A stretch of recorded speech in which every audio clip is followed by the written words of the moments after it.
Welcome back, everybody. As you guessed, we are talking about the Olight. I'm calling it the Baldr. I do not know how to pronounce it. Pro light here. It is a weapon light. Of course, it has the light and then the lumen. This one, what's new about it is that it has a red laser. The previous version had a green laser. We have a video on that. Regardless, though, you're getting over 1,100 lumens out of it. I think like 14,000 candela. And it takes two CR123As. That's the basics of it. It does have a switch here on the bottom to switch between laser light, and light only as well. Takes two of CR123As, like I said, from the battery compartment that is O-ring sealed. It says on Olight's website that you can't use rechargeable CR123As in there. However, I did it because that's the kind of guy I am, and it worked just fine. I'm sure they say that though because some of them have a different output, so just be careful if you do. That would be my 2 cents on it. Coming back here, we have this little throw lever, which is nice. It's quick detach, so it comes with the Glock insert installed. However, they also provide the 1913 insert as well, if you guys want to go with that, depending on how you want to mount it up. And of course, out here at the bezel, we have a slight crenellation to it, and a probably for a weapon light, I would say slightly on the deep end of a reflector in there. That's what's giving you those 14,000 candela that you guys are about to see. So I guess without any more talking from me, let's check out the beam. For those of you who are new here, that spot there where the wood fence meets the iron fence is approximately 35 feet away, and then these trees back here are 40 to 50 feet depending on the tree. And the output that you guys see right now is on low mode, so that's how it comes out of the factory, at least mine did anyway. And you guys can see the laser here, definitely very visible, and this obviously is going to give you more battery life. And honestly, at this distance, you'd have a very easy time having like positive identification of like a cell phone versus a gun. So it's giving you plenty of light there, but of course more lumens is good. It gives you the ability to bust through photonic barriers and all types of other things. So in order to switch it over, all you do is double tap the paddle switch real quick, like that. And that is our high mode. You can see a significant difference there.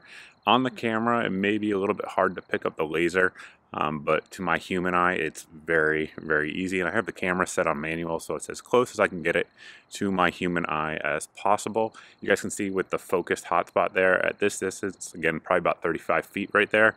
It's approximately 10 feet wide, so definitely a good balanced beam pattern there. What you're looking at now is the beam pattern from the green laser version. Now, again, to my human eye, it may not be as perceivable.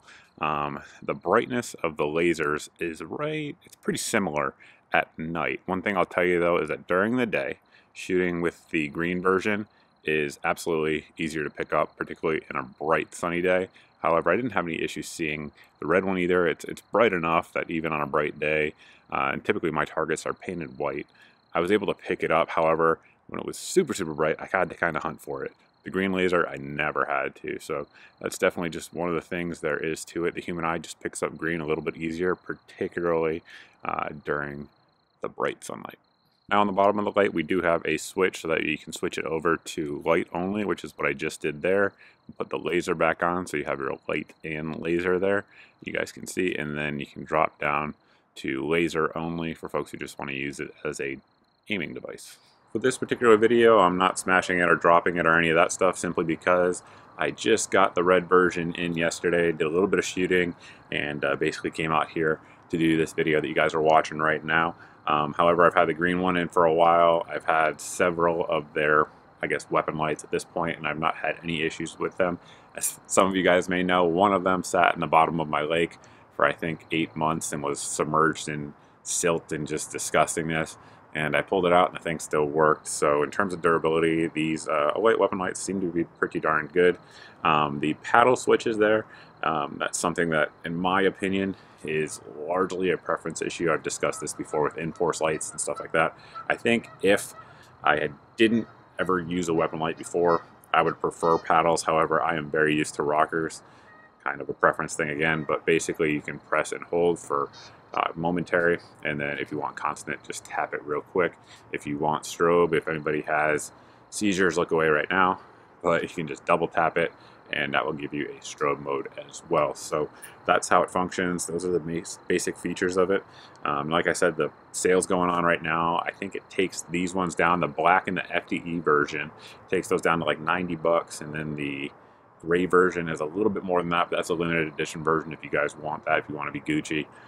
Have at it, nothing wrong with that. And then they also offer a couple bundles as well with one of their copper lights and then one of their UV lights as well. So there's options, and I believe it's just one day only. Again, there will be a link down below in the video description if you guys are looking to check one out. That's pretty much it. Thanks for watching, guys. Thanks for subscribing. Look forward to seeing all of you in the next video.